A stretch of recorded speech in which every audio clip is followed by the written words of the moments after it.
사실 이시원 비서관은 임명 당시부터 공직기강 비서관으로 임명 당시부터 문제가 있었습니다.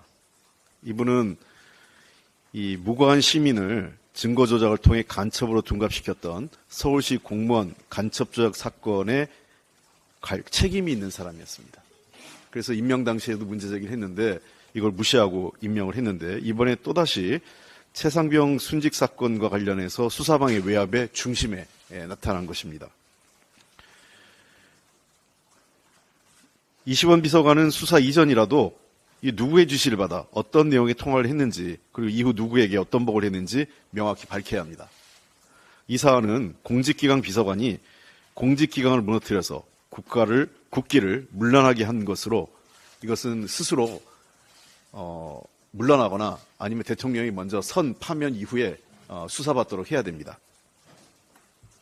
아울러 어제 경찰 조사를 받은 최상병 소속 부대 대대장 이모 중령이 진술서를 통해 임성근 전 사단장이 현장 지휘관의 수색 중단 건의를 묵살하고 무리한 수색을 밀어붙였다고 밝혔습니다. 그러나 임 전 사단장은 자신은 그런 짓을 한 적이 없다며 부하에게 책임을 돌렸는데요. 이 문제에 대해서도 빠르게 수사를 통해서 재판 과정에서 사실이 드러나야 됩니다. 결국은 핵심 참모, 대통령실의 핵심 참모는 수사에 외압을 행사한 증거가 하나하나 드러나고 있고 임성근 전 사단장을 비롯한 핵심적인 책임자들은 혐의를 부인하거나 책임을 회피하기에 바쁜 모습입니다. 특별검사를 통해서 그리고 필요하다면 국회 국정조사를 통해서 진실을 밝혀야 합니다.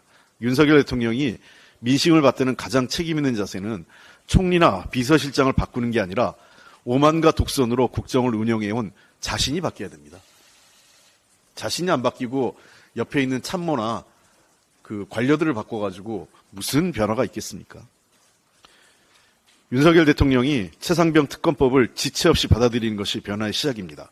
만약에 대통령과 여당이 최상병 특검법의 국회 통과에 협조하지 않는다면 이번 총선의 민의를 정면으로 거스르는 거고 나아가서 더 큰 국민적 심판에 직면하게 될 겁니다. 이거 경고하는 겁니다. 대통령을 위해서. 헌법재판소가 헌법소원과 관련돼서 기후소송 첫 공개 변론을 하게 됐습니다. 어제가 지구의 날이었고요. 한 주간 기후변화 주간이 이어지고 있습니다. 근데 오늘 헌법재판소에서 우리나라 첫 기후소송 공개 변론이 예정되어 있습니다. 이는 2020년 3월 청소년 기후활동가들이 국가가 기후위기에 대한 노력을 게을리해서 생명권 등 기본권을 침해당했다며 소송을 제기한 지 4년 만입니다.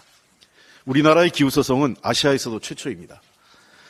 많이 늦었지만 국민과 국가의 생존이 걸린 기후위기 문제에 대한 정부와 우리 사회의 대응을 성찰하고 바로잡는 계기가 되길 바랍니다.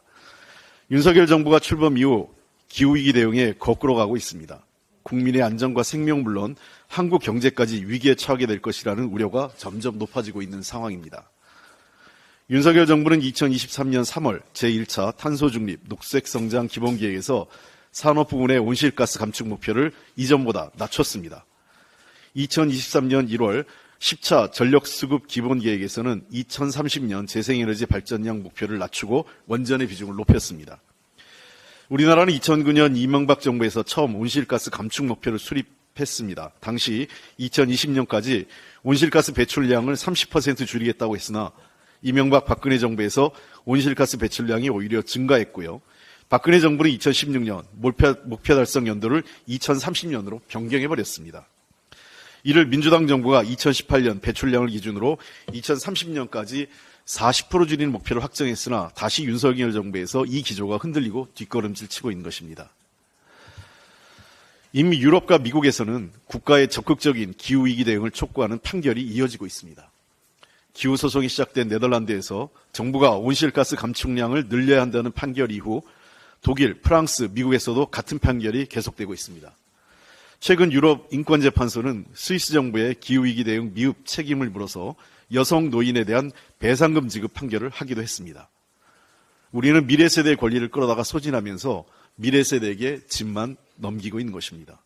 현재 산업구조, 현실을 탓하거나 핑계 삼을 것이 아니라 적극적으로 구조를 바꾸는 노력으로 파국을 막아야 합니다. 제가 지난 2월 교수단체 대표연설을 통해 기후위기를 비롯 공정경제, 혁신경제, 저출생 문제 등 우리 사회 미래과제에 대해 여야가 관용과 협업의 정치로 해답을 찾아가자고 말씀드린 바 있습니다. 총선의 민의도 미래를 좌우할 문제들을 정치권이 치열하게 토론하고 협력하면서 해결하라는 것입니다. 더 이상 늦출 수 없는 기후위기 문제에 대한 초당적인 협력을 이제 시작해야 될 때가 됐다고 생각합니다.